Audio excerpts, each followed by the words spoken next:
नमस्कार दोस्तों, जब आज पानी देने को मैं तैयार हुआ तो मैरीगोल्ड की कुछ बातें आपसे शेयर करने का मन हुआ।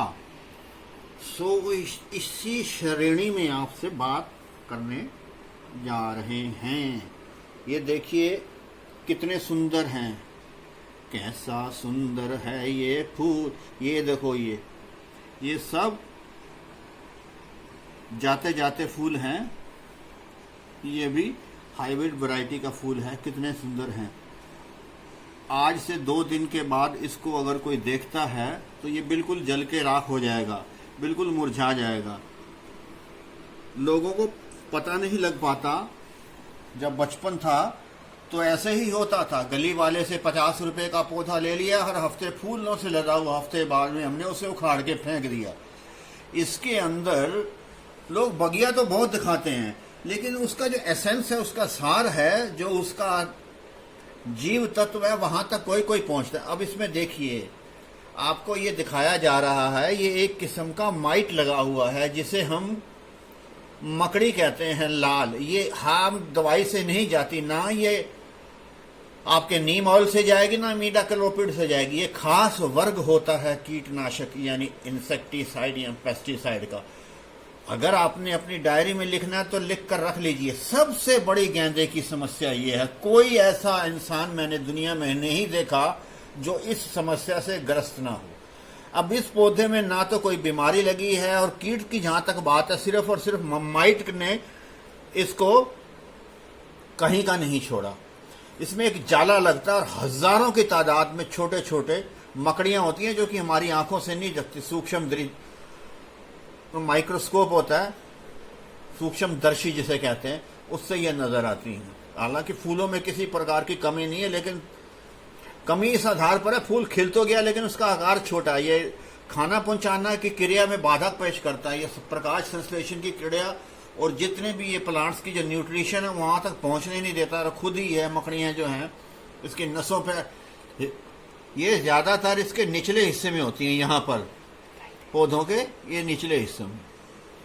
और आपने देखा होगा कि ये जब छोटा, अब इसमें एक और समस्या आई हुई है।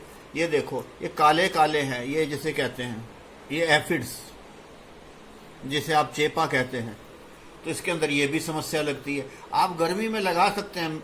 मुझे तो गेंदा इतना अच्छा लगता है, मैं तो 12 महीने इसको लगा सकता हूँ। अगर आपने आज की डेट में अप्रैल या मई में गेंदा लगाना है तो ऑनलाइन कहीं से भी खरीदते समय एक बात का ध्यान रखेंगे, कोई आपका दोस्त मित्र या ऑनलाइन कंपनियां ये नहीं बताएंगी कि ये अप्रैल और मई में सीड को आप जमीन में या गमले में आप उगा सकते हो। वो तो सीधा लिख देंगे मैरीगोल्ड, आप भी मैरीगोल्ड होकर सुन ले, लेकिन किसी काम का नहीं होगा। उगेगा, उग तो जाएगा, लेकिन उसमें फूल बिल्कुल नहीं लगेंगे। मैंने शायद पहले भी बताया, तो F1 वैरायटी का आपको फूल लेना है, जो कि सारी की सारी, अगर आप वेस्ट बंगाल की दिशा में रहते हैं तो वेस्ट बंगाल का गेंदा सर्वोत्तम है। वहां से सारी पौध सारे भारतवर्ष में जाती है, वहां से ली जा सकती है। अन्यथा आप F1 वैरायटी के सीड लें, जहां से भी लेने चाहते हैं। और ये तो मैंने इंसेक्टिसाइड के अलावा उसकी परचेज की बात करी। इसके अंदर जो लगता है, शुरू में तो लीफ माइनर लग जाता है यहाँ पर, और उसके बाद में एक ये देखिए, ये सफेदी आती है, ये थ्रिप्स है। लीफ माइनर भी है, थ्रिप्स भी है, और आपका एफिड भी है, जिसे चेपा कहते हैं। और मैंने उसके बारे में बताया कि इसमें जो ये मकड़ी होती है, ये इसके दुश्मन होती है। रह गई उसकी बात, तो इसके ब्लास्ट रोग, आधा यहां से जल जाता है, इधर का हिस्सा आधा खड़ा रहता है। उसमें भी आप कोई भी फंजीसाइड होगी वहां चलेगा, कोई भी फंजीसाइड होगी वो चल जाएगी। ज्यादातर तो लोग उसमें सिस्टमेटिक फंजीसाइड का प्रयोग करते हैं, कॉन्टैक्ट का नहीं। जैसे आप थीरम वगैरह का उपयोग कर सकते हैं, उसमें मैनकोजिब जो होती है वो कॉन्टैक्ट फंजीसाइड आ जाती है, वो भी आप प्रयोग कर सकते हैं।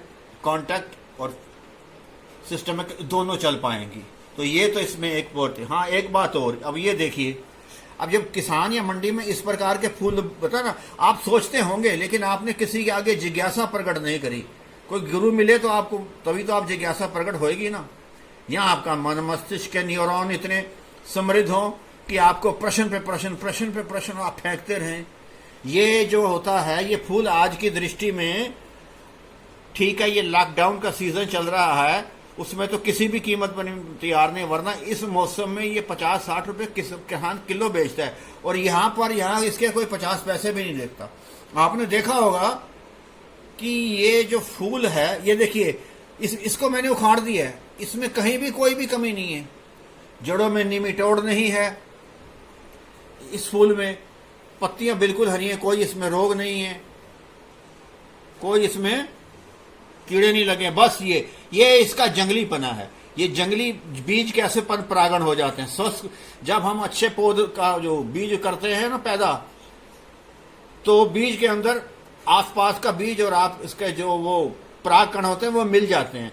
तो कोशिश किया कीजिए, जब आप इस प्रकार के बीज, इससे स्वस्थ पौधों में ऐसे ठीक ठाक के जो फूल होंगे ना, आप इसका बीज लेंगे, और इसके बीज आप नहीं लेंगे, आप लेंगे ऐसे स्वस्थ पौध का। और कोशिश कीजिए कि ये इस प्रकार का जब आप बीज लगाएं तो इस प्रकार का कोई पौधा ना, वरना पर परागण से ऐसे जंगली पौधे उगाते हैं जिसका कोई बाजार मूल्य नहीं होता। बाजार मूल्य की तो बात किसानों तक है, हमारे जो किचन गार्डनिंग करते हैं उनके लिए समस्या ये आती है कि देखने में वो सुंदर नहीं होता। ये फूल की कोई बीमारी नहीं है जो सिर्फ एक ये कलियां आ जाती हैं यहाँ, ये इसका जंगलीपन है जो कि पर परागण के कारण हो जाता है। जंगलीपन इस कारण से भी आता है कि हम लोग यहाँ वहां से पौध तो ले लेते हैं दोस्त मित्रों से, लेकिन उनके भी जब पौध बनाई जाती है तो पर परागण का वो ध्यान नहीं रखते, और इससे इस प्रकार के बीच में से कीट आ जाते हैं। लेकिन जो अगर एक व्यापारिक दृष्टि से या बहुत ऊंचे पैमाने पर इसके बीज का उत्पादन करते हैं, वो इस बात का खास ध्यान रखते हैं कि जंगली गेंदा आसपास के 1000 मीटर यानी कि 1 किलोमीटर की दिशाएं में कतई ना हो। दोस्तों, मैंने मारीगोल्ड से संबंधित ऐसी कई बातें आपको बताई हैं जिसकी जिज्ञासा आपके मन में चल रही होगी और समाधान करने की कोशिश की है। फिर मिलूंगा, चलते हैं, नमस्कार।